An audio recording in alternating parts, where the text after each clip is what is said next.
किताब का अंधश्रद्धा भक्ति खतरा है जान, इसका पेज नंबर 9।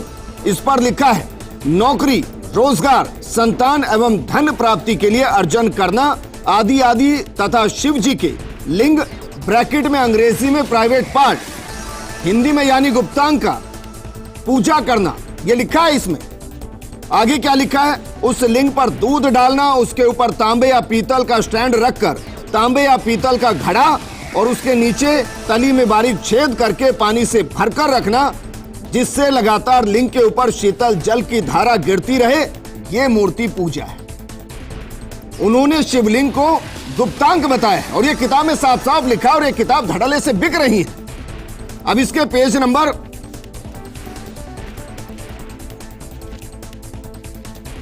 ये इसका पेज नंबर 24 है।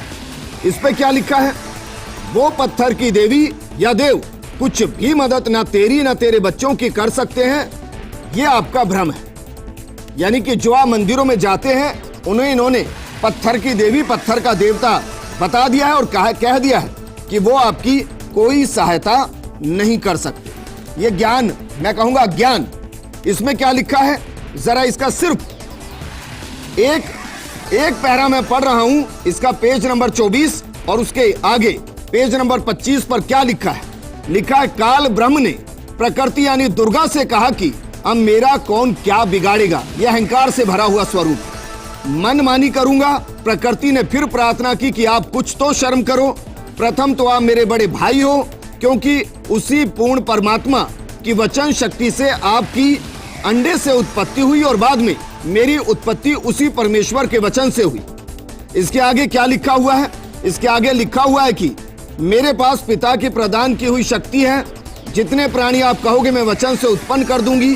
ज्योति निरंजन ने दुर्गा की एक भी विनय नहीं सुनी और कहा कि मुझे जो सजा मिलनी थी मिल गई, मुझे सतलोक से निष्कासित कर दिया गया, अब मनमानी करूंगा। और यह कहकर काल पुरुष ने प्रकृति के साथ जबरदस्ती शादी की और 3 पुत्रों को जन्म दिया। इसमें क्या कहा गया है, वो 3 पुत्र कौन से हैं?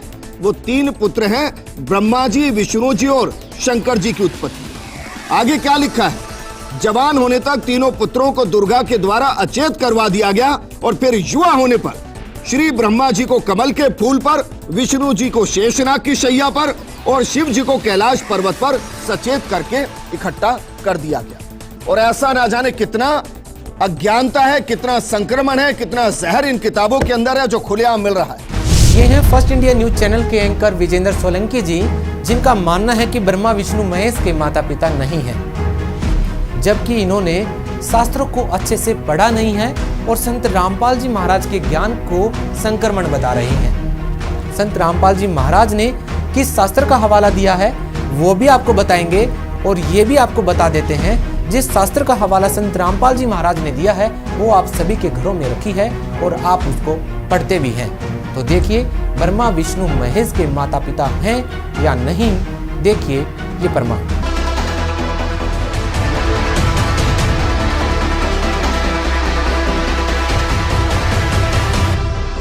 योगी देवी भागवत गीता प्रेस गोरखपुर से प्रकाशित थी।